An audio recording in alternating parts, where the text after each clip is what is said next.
Hey everybody, it's January 7th, 2018, 9:29 a.m. We are northeastbound I-30 towards Texarkana, Texas. Something I wanted to talk to you guys pretty quick about is kind of the duality of man, right? And what I mean by that is this. I had an interesting conversation with a good friend of mine, somebody who I've been alternately engaged in business with, engaged in life with, and just shared a lot of time and thought and camaraderie with yesterday in my driveway, because that's where the best conversations happen, is the driveway, right? You know, beer in hand, leaned up against a pickup truck, just talking. And he had mentioned in passing, he has a concealed weapons permit, concealed carry license, and how somebody at his office, something had happened, and everybody kind of looked at him like, what are you gonna do? And, I was on the job site in Irving, Texas, and Las Colinas, Irving area, and there was a shooting at a college there, a quarter mile from where we were working. It was two people, a teacher and a student, and bad news, but everybody on the job site looked at me like, what are you gonna do? What am I gonna do? I'm gonna hang this crown molding, dude. Yeah, but there's a 45 on your hip and a trauma kit in your truck, and and I run 2 rucksacks in the truck, and there's a plate carrier in the back seat, and there's an AR-15 back there, and other long arms for passengers, whatever, right? Like, and the reason for that is, brief side note, is I have made up my mind that if I am in Dallas and shit hits the fan, I'm going home. I'm going home. If it's on foot, I'm going home. You will not keep me from my family. I'm going home. But these guys are looking at me like, what are you going to do, T? Nothing. This is a rule of law situation. The police are already there. What am I going to do if I show up with my level 4 body armor and my AR and I'm ready to roll? I'm probably going to leave in handcuffs. You don't approach the scene of a crime like that, right? Or an ongoing situation. Hey, I'm here to help. Yeah. Cuff him, book him. We'll talk to him later, right? So, in the process of talking with my buddy about all this, and just that dichotomy of man, the helplessness that most people exhibit on the regular, we started talking about some of these, prepper fantasies and the reality between what you can actually do and what you think you can do. And I mean, that doesn't mean you don't try, right? I've got, like I said, there's quite the complement of equipment in this vehicle at all times. My EDC game, everyday carry game, is on point. You want a quick rundown? Fixed blade knife, Ontario Rat 3, which I love. A folding utility knife, razor knife, a Bic lighter wrapped in duct tape, chapstick, a Glock 21C 45 auto with the +2 base plates, which in a 45 only gets you +1. Okay, so 15 rounds in the gun, 1 in the chamber, 14 in the magazine, with a spare magazine on my offside. So 29 rounds of 45. There is a bandana in my back pocket because I like it there. Bandanas have multiple uses. I have a small AA tactical flashlight, LED flashlight in my back pocket as well. I run my iPhone in my front left pocket. I'm wearing a Carhartt leather belt, which is my belt. Like, that's what I've always worn for a belt. And the thing rocks. It's like 3/16 of an inch thick. I don't want to hear about the super stiff EDC belts. It doesn't matter. You know, buy a good leather belt, you're good to go. And then I run a blowout kit on my person as well, which has a cat tourniquet in it, some 4x4 gauze, a couple more pieces of duct tape, a pair of nitrile gloves, like just immediately stop the bleeding, right? I'd like to have some quick clot in there, but why? Like, I don't have room for it. I just don't have room for it. I'd love to have an Israeli dressing in there, but I don't have room for it on my person, like at work. So that's my EDC game, right? I've got all that stuff on my person all the time. I have all kinds of equipment on my plate carrier, which is in the back seat behind me. There's rucksacks. And when I say rucksacks, think of a 3-day operational bag combined with a bug out bag, right? All kinds of capabilities. Food, water, medical, comms, ammunition, cover and concealment,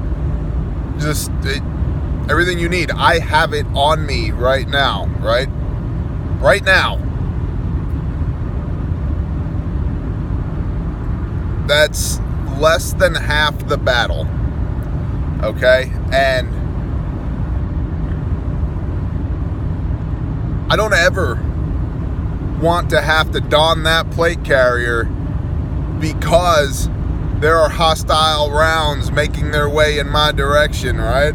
I don't ever want to have to pull the trigger of that AR or this pistol in anger or in self-defense. I train for that. Like, that's the reason that they exist. I train for it. But I don't want to have to do that. And then we get to the reality of the situation. Could I? Would I?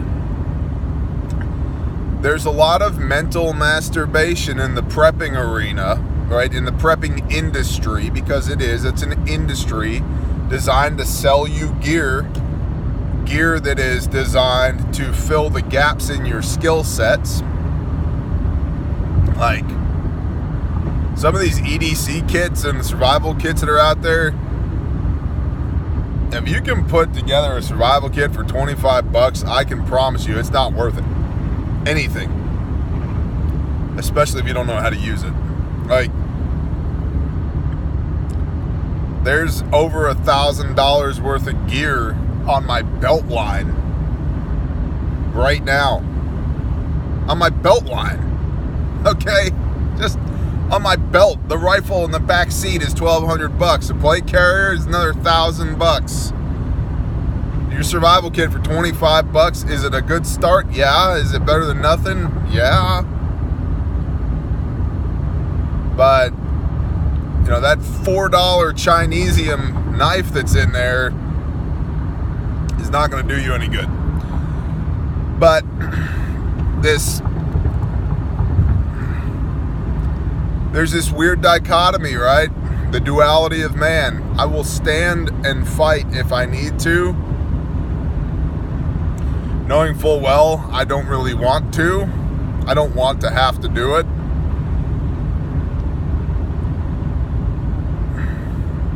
Civil unrest, I think, is manageable. For an armed civilian or a group of armed civilians to manage civil unrest, yes. Disaster response, absolutely. I think that civilian interaction with disaster response is where we really shine, because the government is a large, cumbersome, blunt instrument, whereas we can be much more nimble and effective and personal and tactical in how we deal with responses to problems like that. Where I think it gets really tricky is if there's another civil war in the United States and the the military sides in part or in whole with the government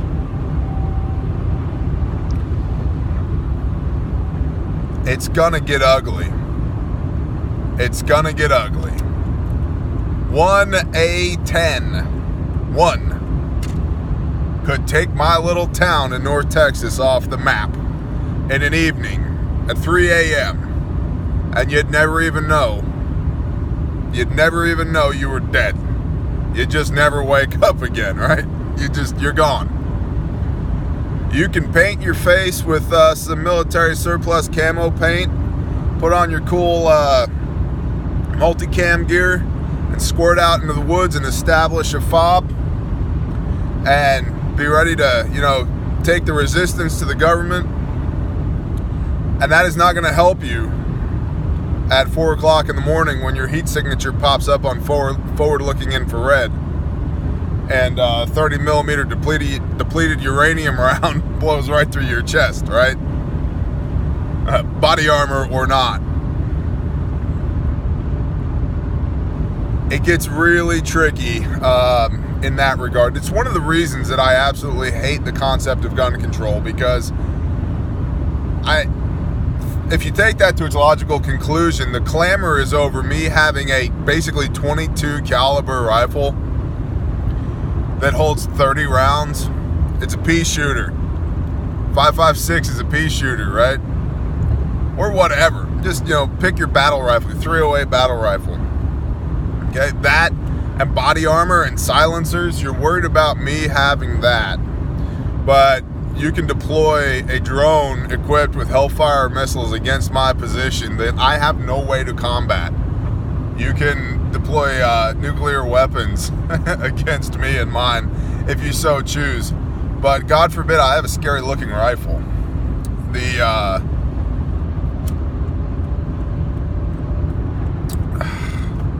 Sorry, I got a truck trying to change lanes here. Just the level of duplicity there, right? That's stupid. It's stupid. You're worried about a man with a rifle versus the ability to end all life on the planet. Now, that being said, a group of motivated individuals with rifles can change the world, or save the world, or defend the world.